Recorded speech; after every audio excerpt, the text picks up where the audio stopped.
everyone, welcome back. This is Essay Writing Lesson 5 about body paragraphs. And in this lesson, you're gonna be able to understand what body paragraphs are and the components that they have, okay? And we'll do that through taking notes and a mastery check like we have been. But this will not go into super detail about the components in body paragraphs. You can do that through the step-by-step paragraph writing videos. Whoa. Okay, I paused and started back up. I don't know what happened there. But anyways, so what is the body of an essay, okay? So the body of your essay is the longest part of your essay, okay? And it's divided into different paragraphs. This is the meat of your essay.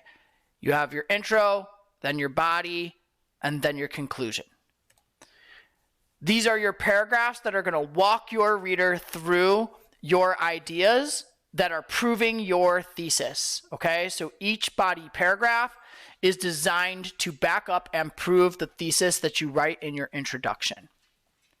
How many body paragraphs you need in an essay is going to be determined either by the prompt, because many of your prompts are going to sort of dictate through its language how many you should have, or your thesis. And then depending on however many main points you present in your thesis, that's also going to say how many body paragraphs are going to be in an essay, okay?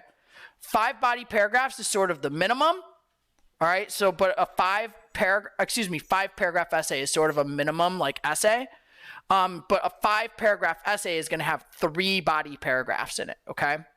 And I want your default always to sort of be like, I need to prove my thesis with 3 main points, so that you're basically always thinking I'm writing a 5 paragraph essay. Okay. When you get into college level writing, you will be writing far more than 5 paragraph essays. And so you'll have more developed thesis statements and you will have many more body paragraphs.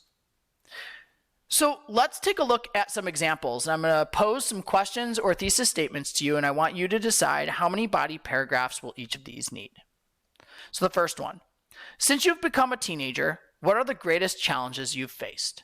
How many body paragraphs would you need to answer this question? So since this question doesn't actually dictate how many, you could get away with, 2 body paragraphs.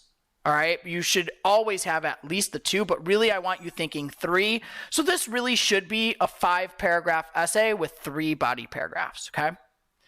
How many body paragraphs do you need for this prompt?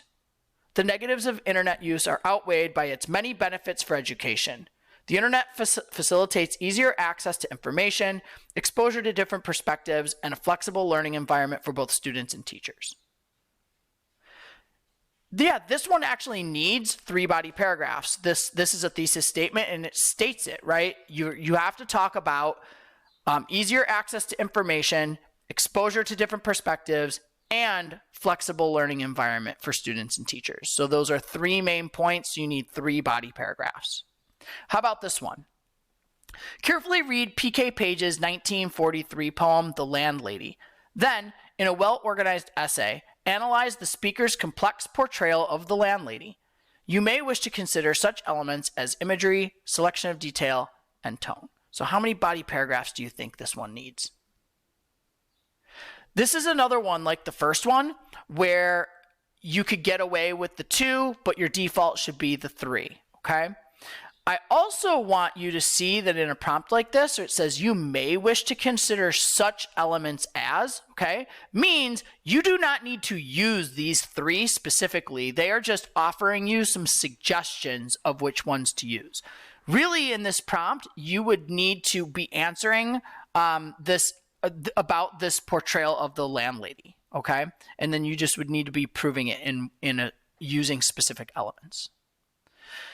So let's talk about the parts of a body paragraph, okay?